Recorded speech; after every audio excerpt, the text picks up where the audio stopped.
السلام علیکم ورحمۃ اللہ وبرکاتہ۔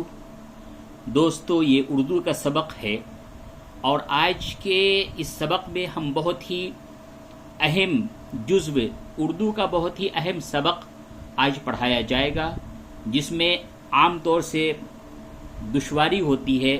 جو شروعات کے پڑھنے والے ہیں، جو اردو سیکھنے والے ہیں، ان کو دشواری ہوتی ہے، لیکن اگر اس کو سمجھ لیں تو دشواری آسان ہے۔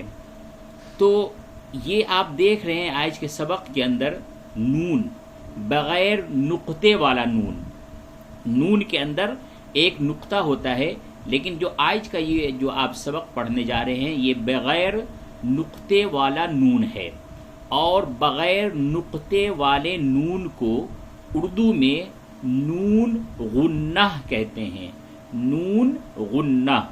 تو آج کے سبق میں آپ نون غنہ سیکھنے کے لیے جا رہے ہیں، اور یہ جو نون غنہ ہوتا ہے اس کو ہندی کے اندر چندر بندی کہتے ہیں۔ چندر بندی، تو جو جس طریقے سے چندر بندی ہندی میں پڑھا جاتا ہے اور جہاں جہاں پہ استعمال ہوتا ہے، اردو میں اسی جگہ پہ نون غنہ کا استعمال کرتے ہیں، یعنی کہ بغیر نقطے والا نون۔ مان لیجئے کہ اس کے اندر اگر نقطہ ہوتا تو اس کو کیا پڑھا جاتا؟ اس کو پڑھا جاتا میم الف زبر ما نون ساکن مان۔ نقطہ لگا دیا جائے اس کے اندر تو کیا پڑھیں گے؟ میم الف زبر ما نون ساکن مان۔ لیکن یہاں پہ نقطہ نہیں ہے بلکہ یہ نون غنہ ہے، تو اب اسے پڑھیں گے میم الف زبر ما غنہ نون غنہ ساکن ما۔ ٹھیک، ما، میم الف زبر ما نون غنہ ساکن ما۔ ہے الف زبر ہا نون غنہ ساکن ہاں۔ دیکھیے، ساکن اس حرف کو کہتے ہیں جس کے اوپر جزم لگا ہو، تو یہ جو ہے نون غنہ جو ہے یہ ساکن ہے۔ دال یہ زیر دی نون غنہ ساکن دی، یا اس کو دیں بھی پڑھ سکتے ہیں، دی اور دیں دونوں اسے پڑھا جائے گا۔ وہ سبق کے آگے پیچھے لفظ اور جملے کے اعتبار سے دی اور دیں دونوں اسے پڑھیں گے۔ لام یہ زیر لے نون غنہ ساکن لیں۔ میم یہ زبر میں نون غنہ ساکن میں۔ ہے یہ زبر ہے نون غنہ ساکن ہیں۔ ہے واو پیش ہو نون غنہ ساکن ہوں ہوں۔ اب اس کو روانگی کے ساتھ پڑھیے، ماں ہاں دیں لیں میں ہیں ہوں۔ ٹھیک، تو یہ بغیر نقطے کا نون ہے، اور اس نون کو نون غنہ کہتے ہیں۔ چلیے تو اب اس سبق کا ہم مشق کرتے ہیں، پورے جملے کو مشق کے اندر کس طریقے سے پڑھا جاتا ہے، سبق کو ہم آگے بڑھاتے ہیں۔ تو یہ پورا جملہ ہے، جملے کے اندر آپ دیکھ رہے ہیں کہ نون غنہ کو استعمال کیا گیا ہے۔ ماں، یہ ماں لکھا ہوا ہے۔ باپ کا ادب کرو، ماں باپ کا ادب کرو۔ میں ابھی گھر پر ہوں، دو جگہ پہ نون غنہ کا استعمال ہوا، پہلا میں اور دوسرا ہوں۔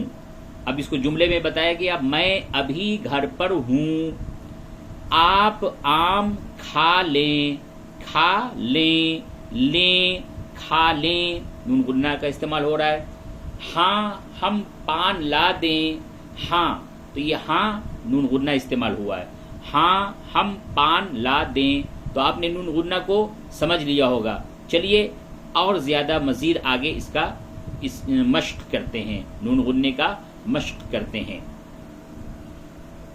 واو زبر وا ہے الف زبر ہا نون غنہ ساکن وہاں۔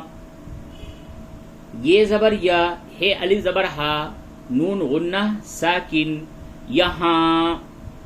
جیم زبر جا ہے الف زبر ہا، نون غنہ ساکن، جہاں، کاف زبر کا، ہے الف زبر ہا، نون غنہ ساکن، کہاں، وہاں، یہاں، جہاں، کہاں، وہاں، یہاں، جہاں، کہاں. تو یہ نون غنہ. اب اس کی جملے میں اس کو مشق کیجئے. تم یہاں جلد آؤ، تم یہاں جلد آؤ، وہاں کبھی نہ جانا، خالد کہاں گیا ہے، جہاں تم جاؤ، مجھ کو بھی لے چلو، جہاں تم جاؤ، مجھ کو بھی لے چلو. تو دوستو آج کے سبق میں آپ نے نون غنہ سیکھا، یعنی کہ بغیر نقطے والا نون. اس کو مشق کیجئے، اسے بار بار پڑھیں اور اپنی کاپی میں اس کو لکھیں، کیونکہ لکھنے کے لیے ضروری ہے، اگر آپ لکھنا سیکھنا چاہتے ہیں تو ضروری ہے کہ جو سبق پڑھایا جائے اس کو اپنی کاپی میں بار بار مشق کریں اور بول کر کے. یعنی جیسے آپ کو ماں لکھنا ہے تو آپ یوں لکھیں، میم الف زبر ماں، نون غنہ ساکن، ماں. اس طرح سے بولے بھی اور اس طرح سے لکھیں بھی. انشاءاللہ ایک مہینے کی مشق میں یعنی 30 سبق اردو کے ابتدائی قاعدے کے آپ پڑھ لیتے ہیں تو اردو آپ کو مکمل طریقے سے سمجھ میں آ جاتی ہے. باقی کے قواعد اور باقی کے جو اردو کی کتابیں ہیں وہ پڑھیں گے تو اس سے آپ کی روانگی آئے گی، آپ کی روانگی مضبوط ہوگی. تو چلیے انشاءاللہ پھر آنے والے سبق میں ہم آپ سے ملتے ہیں. جب تک کے لیے اجازت دیجیے. والسلام علیکم ورحمۃ اللہ وبرکاتہ.